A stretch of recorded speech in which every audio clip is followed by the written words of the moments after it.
दोस्तों आज की वीडियो में बात करने वाला हूँ जो मोस्टली लोग कॉमन गलतियाँ करते हैं घर की कंस्ट्रक्शन में, जिसकी वजह से एक घर का कॉस्ट भी बढ़ जाता है। जहाँ 10 से 20 लाख लगना होता है वहाँ 23-24 लाख, आपका 25 लाख, मतलब 3-4 लाख रुपए का फ़र्क पड़ जाता है। फिर वहाँ पे जो मिस्टेक की जाती हैं, घर की लाइफ की भी कम होती है। मतलब जो घर 30 से 40 साल जिसका रहना था, रेनोवेशन की ज़रूरत नहीं पड़नी थी, उसको 15 से 20 साल के बाद रेनोवेशन की ज़रूरत पड़ जाती है। तो आज उन्हीं पे हम बात करने वाले हैं। 15 से 20 गलतियों के बारे में बताने वाला हूँ। कंप्लीट वीडियो देखो, आपका टाइम ज़ाया नहीं होगा, मैं गारंटी देता हूँ। तो सबसे पहले शुरू ही करते हैं बेसिक पॉइंट से। जब भी घर की कंस्ट्रक्शन कराओ, ये बेसिक पॉइंट है, कॉमन मिस्टेक इसीलिए मैंने बोला, जब भी घर की कंस्ट्रक्शन करवाओ एक बजट जरूर बनाओ। मतलब जब भी आपने सोचा कि आपका 1000 स्क्वायर फीट का घर है, 2000 स्क्वायर फीट का, पूरा प्लान आउट कर लिया कि हमारी ये ड्राइंग रहेगी, आर्किटेक्ट तो हायर करना ही करना है। मस्ट आर्किटेक्ट इस समय आपको हायर करना है। ये नहीं है कि कॉन्ट्रैक्टर ने बोल दिया जी हाँ मैं अपने हिसाब से इसको बना दूंगा, बस। आप इन्वेस्ट करने वाले हो पूरी लाइफ की कमाई उस पर, और 10 से 20 हज़ार नहीं देने वाले आर्किटेक्ट को, तो आपको ज़रूर आर्किटेक्ट को देना है। उससे आपको फ़ायदे होते हैं। 20 हज़ार देके आपको क्या क्या मिलता है, आपकी पूरी जगह कवर होती है। आपको रफ एस्टीमेट मिल जाता है कि आपको घर को बनाने में टोटल खर्चा कितना जाने वाला है।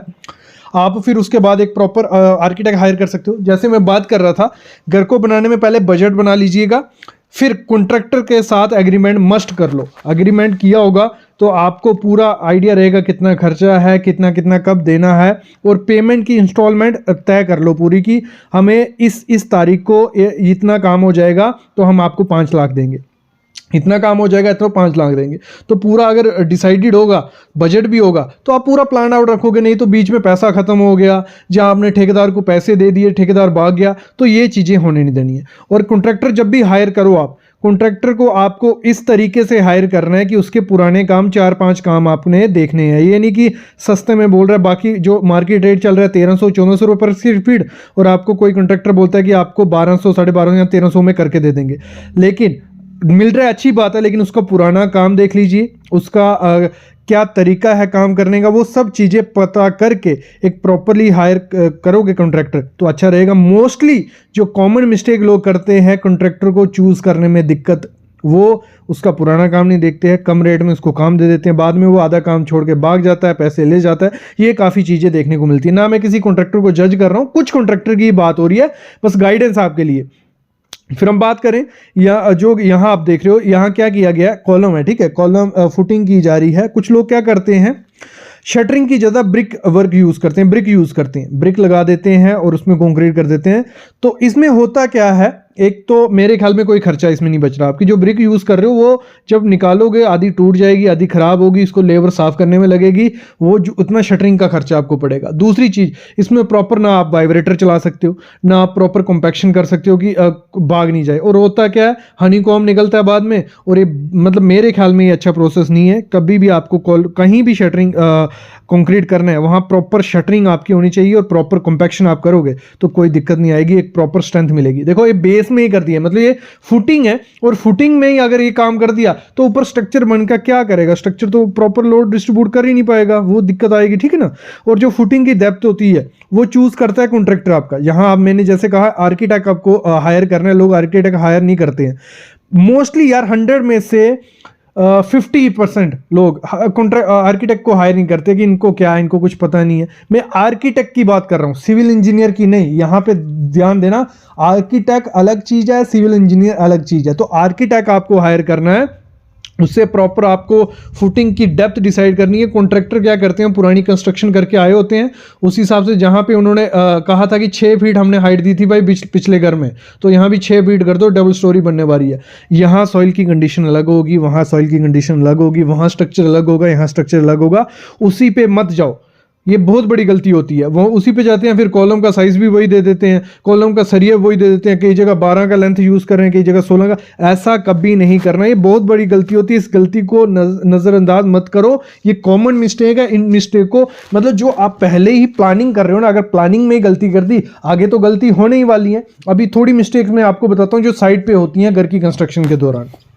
ये बेसिक गलतियां हैं। ये ऐसी वीडियोस अगर आप डिमांड करोगे, आप कमेंट करोगे सर ऐसी वीडियोस लाओ, हमें मजा आ रहा है, तो इस पे कोई 10 से 20 वीडियो बन जाती हैं, क्योंकि घर की कंस्ट्रक्शन में जितनी गलतियां होती हैं उतनी मेरे ख्याल में कहीं नहीं होती हैं, क्योंकि ना कोई क्लाइंट है देखने वाला, ना आपको नॉलेज है। जहां आप देख रहे हो ये क्या हुआ है, ये घर की कंस्ट्रक्शन हुई है, यहाँ पे डीपीसी नहीं की है, क्या डैम प्रूफ कोर्स नहीं किया है। और होता क्या उससे, अगर डैम प्रूफ कोर्स नहीं करते हो तो नीचे से आपने देखा होगा कोई 3 फुट के एरिया में या 1 मीटर के एरिया में आपका जो प्लास्टर है वो निकलने लग पड़ता है, थोड़े टाइम बाद पपड़ी बनने लग पड़ती है, जहां आपका पेंट निकलने लग पड़ता है, वो होता है डीपीसी प्रोवाइड नहीं किया। और डीपीसी क्यों प्रोवाइड नहीं करते, उसमें कुछ ज्यादा खर्चा नहीं होता है, ना कुछ ज्यादा टेक्नोलॉजी लगती है, बस नॉलेज नहीं है, ना कॉन्ट्रैक्टर इस चीज पे ध्यान देता है, ना आपको नॉलेज होता है। तो होता क्या है, ऐसी गलती हो जाती है। तो आपको जब भी अपने घर की कंस्ट्रक्शन करवानी है तो डैम प्रूफ कोर्स आपको जरूर करवाना है। भले आप कंक्रीट करवाओ, भले बिटुमिन यूज करो, भले कोई chemical water proofing chemical use करो, अगर ये सब चीजें यूज करोगे तो आपके नीचे से जो सीपेज होती है पानी की ब्रिक के थ्रू वो होगी नहीं, ना आपके घर में पपड़ी बनेगी, ना ऐसे प्लास्टर निकलेगा। और एक रीजन और भी होता है प्लास्टर निकलने का, अगर जो प्लास्टर में सिल्ट कंटेंट बहुत ज्यादा है, सिल्ट कंटेंट भी एक लिमिट तक होना चाहिए। जहां प्लास्टर में मिट्टी बहुत ज्यादा है, जहां प्लास्टर जो सीमेंट रेशियो कम है, तो उस कारण से भी हो सकता है। लेकिन आपको ये चीज ध्यान देनी है, ऐसी गलती आपको नहीं होने देनी है। नेक्स्ट यहां आप देख रहे हो ये गलती क्या है, ये हुई है गलती जो प्रॉपर जो सीमेंट रेशियो नहीं होती है, और जब कॉलम को 17 से 20 घंटे पहले आप खोल दो, मतलब शटरिंग दूसरे कॉलम को लगानी है और सर्दियों का मौसम चल रहा है, आप देख रहे हो फॉग पड़ी हुई है, तो मिनिमम आपको 24 से 48 घंटे रखना है यार कॉलम को।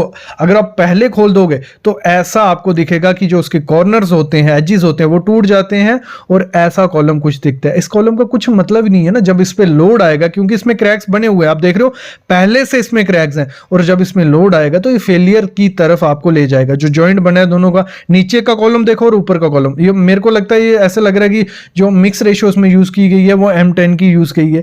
तो ये कॉन्ट्रैक्टर पे आपको नजर रखनी पड़ेगी कि प्रॉपर मिक्स रेशियो कर रहा है नहीं कर रहा। भले आपका मटेरियल है लेकिन वो आलसपनी के माना ये कर देते हैं। यहां पे आप देख रहे हो ये गलती क्या है, यहां है कि यहां पे जो शटरिंग की गई है ना, वहां पे ब्रिक यूज की गई थी। देखो यहां प्लेट चिपकी हुई है, वहां पे शटरिंग ऑयल यूज नहीं किया होगा, कई जगह पे कुछ चिपका हुआ है। इसमें बहुत ज्यादा लेबर जाती है, मानो नहीं मानो, इसमें इतनी लेबर आपको लगेगी सामान निकालने में जितना आप अच्छे से प्रॉपर शटरिंग करने में नहीं लगेगी। ये क्या होता है, क्यों होता है, ये होता है कॉन्ट्रैक्टर की वजह से। आप सस्ते रेट में कॉन्ट्रैक्टर को देते हो, वो कॉन्ट्रैक्टर का काम क्या होता है, जल्दी जल्दी काम निकालना, और इस चक्कर में वो ऐसी गलतियां कर देता है। तो जो आपको ये गलतियां नहीं करने देनी है, बहुत बड़ी मिस्टेक होती है। नेक्स्ट इसी में गलती एक दिख रही है, आपको दिख रहा होगा स्लैब में डैम्पनेस जैसी दिख रही है। ये डैम्पनेस कैसे है, प्रॉपर से स्लैब में कॉम्पैक्शन, जब कंक्रीटिंग हो रही थी, जहां तो शटरिंग प्रॉपर से नहीं होगी, यहाँ क्या होगा, कॉम्पैक्टर जो वाइब्रेटर होता है वो प्रॉपर से यूज नहीं किया होगा, तो डैम्पनेस दिखने लग पड़ी है। और ये डैम्पनेस धीरे धीरे बढ़ जाती है, और पूरे छत में डैम्पनेस जब आ जाएगी, जो आपका स्टील उसमें यूज किया गया होगा, वो अगर आपने 12 mm का किया ना, वो डिट्रॉइड होते क्रोजन उसको लग जाएगी, धीरे धीरे वो 6 mm का नहीं रहेगा, और फ्यूचर में वो क्लैप्स करने के कगार पे पहुंच जाता है।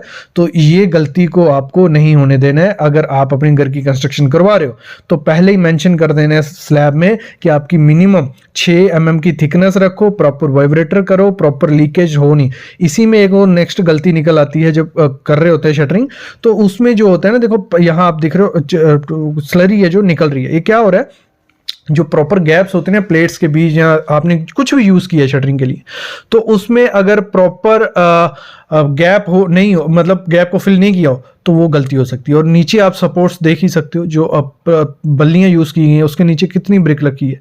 ये तो ठीक है, मतलब कुछ नहीं हो रहा है, सेटलमेंट नहीं हुई, लेकिन कभी कभार अगर लोड बढ़ जाए, जहाँ नीचे से कुछ हिल जाए, तो इसमें बड़ा हादसा हो सकता है। तो जो आपको जो वर्टिकल सपोर्ट्स प्रोवाइड करनी है, जहाँ तो प्रॉपर लेंथ की वो हो, जहाँ प्रॉपर नीचे प्लेटफॉर्म बनाओ उसके ऊपर वो करो, जहाँ जो टेका आता है आजकल आयरन स्टील का बना होता है टेका, वो यूज करो, तो प्रॉपर से वो शटरिंग कहलाती है। तो ये चीजें भी आपको ध्यान रखनी है जबकि घर की कंस्ट्रक्शन करनी है। मैं कॉमन मिस्टेक स्टार्टिंग में क्यों बोला था, ये कॉमन मिस्टेक ही है, ये हर जगह की होती है, और लोग एक्सेप्ट कर लेते हैं कि नहीं ये चलता है, ऐसे ही होता है, ऐसे ही काम चल रहा है। ऐसा नहीं हो रहा, आप खर्चा कर रहे हो।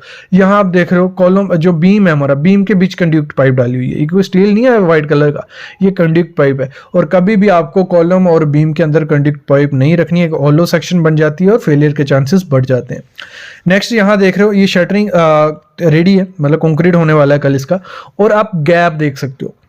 इस गैप में होगा क्या, जब कंक्रीट डाला जाएगा, जो इसमें सीमेंट मिक्स कर रहे हैं, मिक्स रेशियो बना रहे हैं, भले आप M25 बना रहे हो, M30 बना रहे हो, लेकिन जब सीमेंट ही उसमें से निकल जाएगा स्लरी बन के पानी के साथ, तो पीछे कुछ नहीं बचने वाला। तो ये चीज आपको कभी नहीं करनी है, प्रॉपर शटरिंग करनी है। हमेशा मैं बोलता हूँ प्रॉपर शटरिंग आप करोगे तो ये फेलियर के चांसेस कम हो जाते हैं। और यहाँ हम देख रहे हैं क्या किया गया, जो कॉलम यूज किया गया है, आप स्पेसिंग देख रहे हो कॉलम की, नीचे से जब कॉलम स्टार्ट होता है तो 150 mm से ज्यादा स्पेसिंग नहीं रखनी है। यहाँ 1 फुट की स्पेसिंग दी हुई है, और ये घर की कंस्ट्रक्शन हो रही है, 1 फुट स्पेसिंग दी हुई है, और रिंग आप देख रहे हो कितना, मतलब ऐसी गलतियां क्यों करनी है यार, प्रॉपर डिजाइन करवाओ हर चीज का। और अगर डिजाइन नहीं करवाना है तो कॉमन ये चीज पता है, कॉलम का जो नीचे से एरिया होता है, मतलब यहाँ लगा लो 1 मीटर, नीचे से ऊपर 1 मीटर कॉलम तक, सबसे ज्यादा चांसेस फेलियर के वहां होती हैं। तो वहां पे 150 mm से ज्यादा आपको, मतलब अगर थंब रूल फॉलो कर रहे हो तो 150 mm से ज्यादा स्पेसिंग उसमें नहीं होनी चाहिए। अगर प्रॉपर से डिजाइन कर रहे हो तो वो तो स्पेसिंग आपको मेंशन कर देगा। और यहाँ पे जो स्पेसिंग दिख रही है 150 mm, 200, 250, 300, 350, 1 फीट, तो इस हिसाब से अगर स्पेसिंग दोगे तो कॉलम किसी काम का नहीं है, वो प्रॉपर लोड डिस्ट्रीब्यूट नहीं कर पाएगा। ये कॉमन मिस्टेक्स थी। आई होप आपको मजा आएगा वीडियो देखने में। ऐसी वीडियोस हम लाते रहेंगे, बस आपके कमेंट की देरी है कि आप कमेंट करोगे सर ये अच्छी सीरीज लग रही है, कि मिस्टेक्स हमें पता चले कि घर की कंस्ट्रक्शन में क्या क्या मिस्टेक्स हो सकती हैं, तो वो वीडियो ले आओ। तो मैं जरूर ले आऊंगा, कोई दिक्कत नहीं है, क्योंकि इस पे सीरीज काफी अच्छी बन सकती है, क्योंकि बहुत कॉमन मिस्टेक जो घर की कंस्ट्रक्शन में की जाती हैं वो आपको पता होने चाहिए। अभी मैं अलविदा लेता हूं, लेकिन प्लीज चैनल को सब्सक्राइब करके रखो, बेल आइकन दबा के रखो, क्योंकि ऐसी वीडियोस आपको सिर्फ सिविल साइट विजिट में मिलेंगी, वो भी फ्री में।